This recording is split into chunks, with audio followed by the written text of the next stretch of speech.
Zimbabwe, 2006. No water in the taps, but people take advantage of a burst water main in the capital city, Harare. No affordable food in the shops. The sweepings from the road might provide something to stave off the hunger. Constant electricity cuts, and people gather twigs from the bush and cook in the open.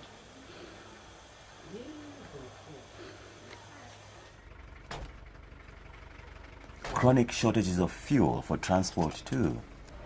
Queues stretching out for days on end.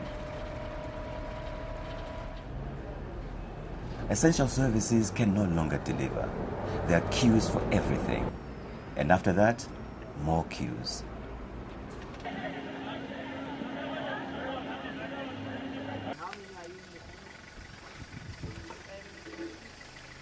Healthcare is now only there for those with money. Medicine is scarce. Money itself is scarce. But most of the banknotes are only worth a fraction of the cost of printing them. It is play money. Against this background of crippling inflation, spiraling unemployment, and general social decay, on the 13th of September 2006, the Zimbabwe Congress of Trade Unions, the ZCTU, called for a countrywide demonstration to protest the dramatic economic decline. The police refused permission for the demonstration in all but 3 of the 34 targeted urban centers. Roads were sealed off by huge numbers of police details. Harare all but came to a standstill. The leadership of the ZCTU defied the police ban and in Harare marched for about 15 seconds before being stopped.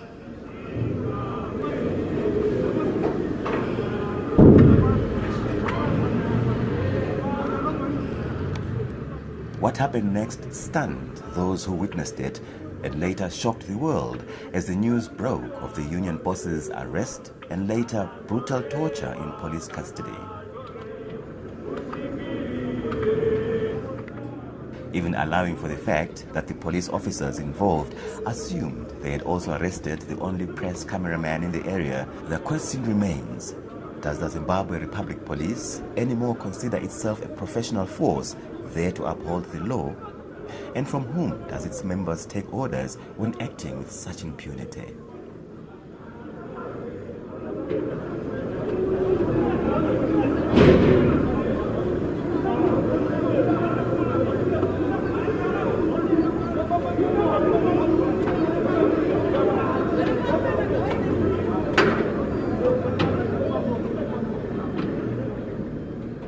One thing they emphasized over and over again is that they were trained not to prepare dockets but to kill.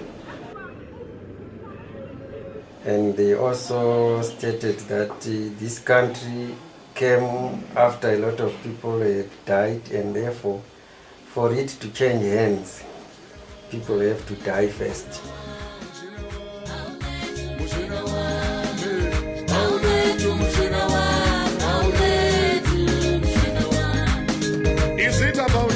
Carrying the guns. What of those who were not yet born?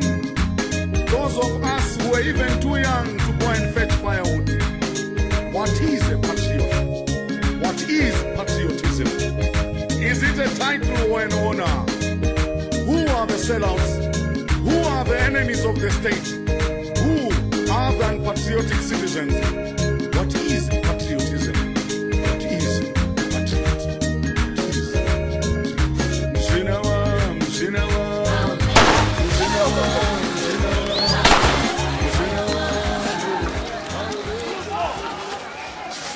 During colonial rule, the police often performed their perceived duties of quashing dissent and opposition with fervor and brutality.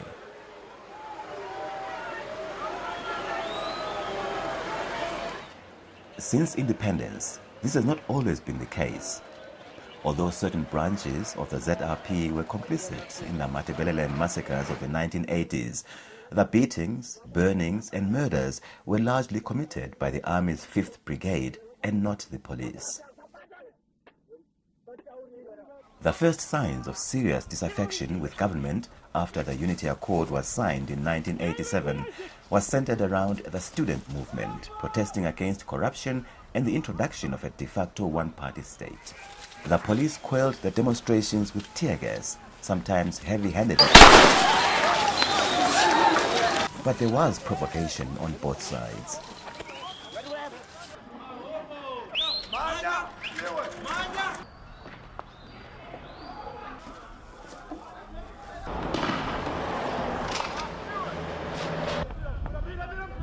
Demonstrations and strikes, protesting a harshening economic climate under the Structural Adjustment Program, were seen throughout the early 90s.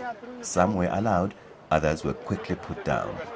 None could be described as brutal, although tear gas was increasingly becoming the ZRP's weapon of choice.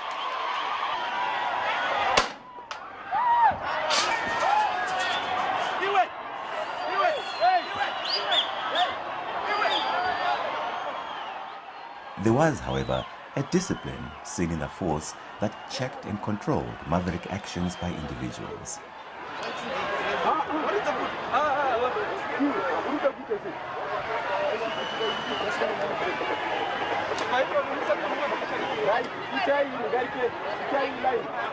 Do another line, form another line. Form line here. Form another line here. Form another line. The Churu Farm eviction exercise of October 1993, a politically motivated cleanup operation, was overseen by heavily armed police.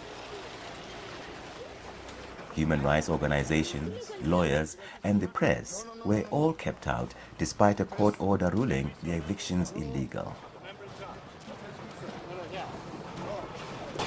These people represent. They are not even allowed. We've been told, they're given instructions not to allow you members of the press. I'm just filming him, that's it. You go and park your car.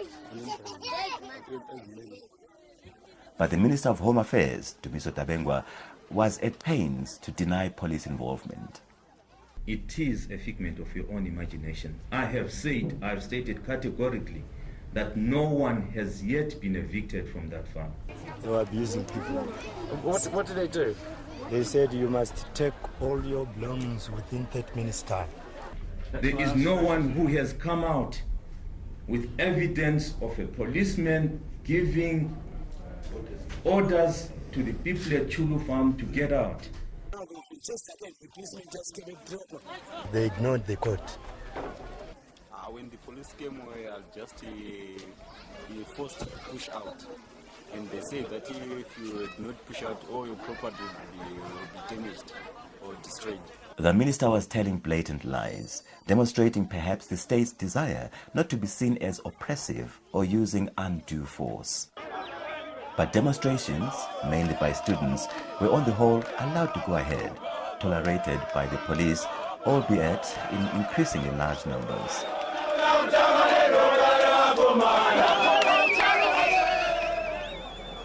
The fatal shooting of innocent civilians in police crossfire in 1995 sparked more demonstrations in Harare. These were suppressed with increasing ferocity. As opposition to the state escalated, so too the police force's reaction to it became more forceful.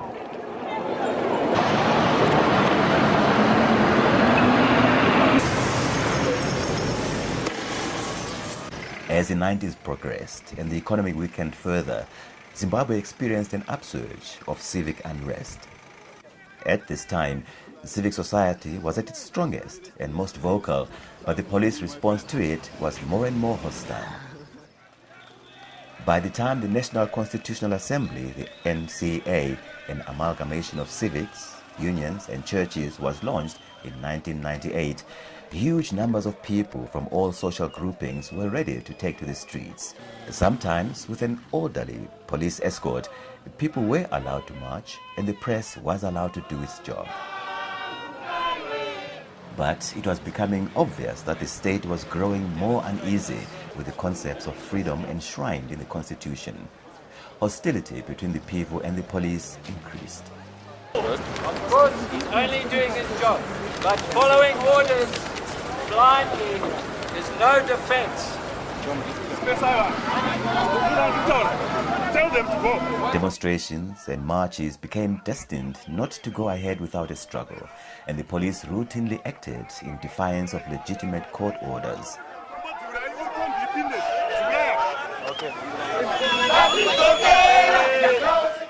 Increasingly, excessive measures were used.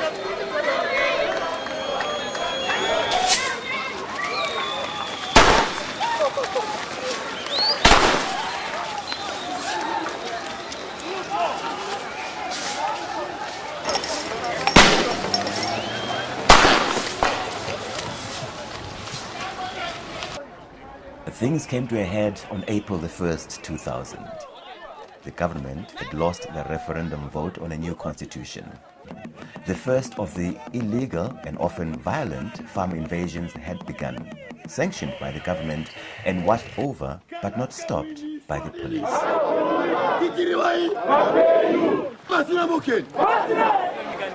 In response to the upsurge of violence against all those perceived to be in opposition to the state, the NCA, political parties and churches called for a peace march. It was at first stopped by the police, who once again refused to recognize a court order permitting the march. We've just given that gentleman, Mr. Mtukwa, the order which he threw on the ground. As far as we are concerned, he has been given that order. 2 people were arrested in defiance of the courts, but the march eventually got off to a start 2 hours late.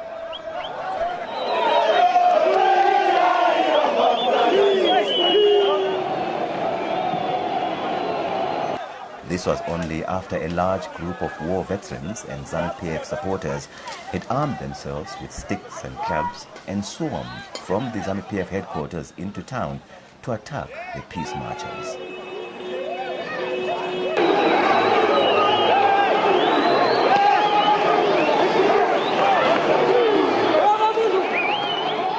The police did nothing to stop the ensuing street battle, apart from to tear gas the peace marchers. Indeed, they appeared to have delayed the start of the march to make sure that the ZANU contingent was ready. Plenty of people were arrested that day, everyone a participant of the peace march. Not one of the attackers was arrested, even though some had inflicted serious injuries. The message was clear, and the April the 1st, 2000 peace march was the last such mass demonstration to be seen on the streets of Zimbabwe. 2000 and 2002 were both major election years in which it seemed that the opposition movement for democratic change would pose a serious threat to the ruling party of Robert Mugabe.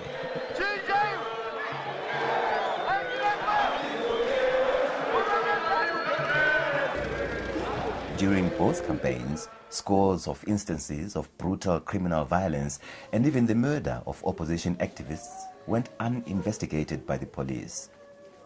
Trimo Midzi, a youth leader in Bindura, was just one such case.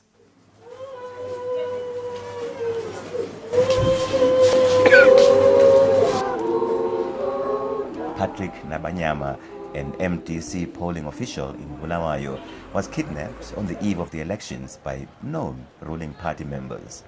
Let's have a peaceful march, let's have an orderly march, and let's remember this is a serious and solemn occasion. His memorial march was held 1 year later in Bulawayo, uninterrupted by the police.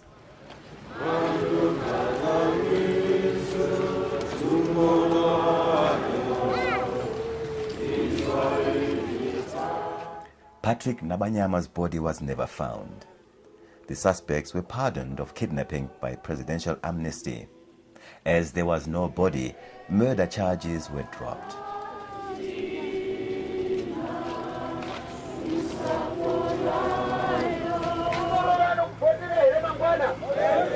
Throughout the elections of 2000 and 2002, the police displayed great diligence in preventing the opposition from gathering and campaigning. Now the police, they were trying to avoid this rally to be held. The police have been beating people, using tear gas, telling people to go back to their homes. Many were arrested for doing what their counterparts in the ruling party were free to do openly. The introduction of the Public Order and Security Act